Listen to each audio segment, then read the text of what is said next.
কালটুকু ওই দেখেন তো, এই দেখেন কিভাবে করে ঘুমাচ্ছে।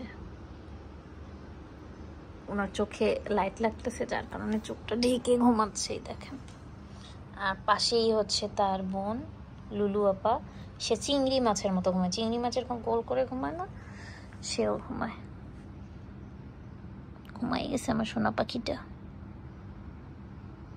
খুবই ঘুম পাইছে বাচ্চাটার।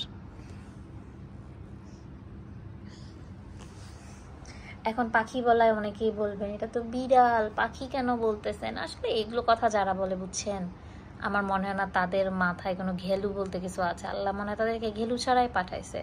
মানুষ যে আদর করে বাচ্চাকেও পাখি বলে, এটা তাদের আসলে বোঝার বাইরে। হাসি পায় এইসব কমেন্ট দেখলে, বুঝছেন। এখন তো আমার সোনা পাখিটা কত সুন্দর ঘুমায়, নজর না লাগুক আমার বাচ্চাটাকে। মাশাআল্লাহ, ঘুমো। এখানেই ঘুমাবে, ওনাকে যতই ওদিকে জায়গা দিই না কেন উনি ঘুমাবে না, উনি এখানেই ঘুমাবে।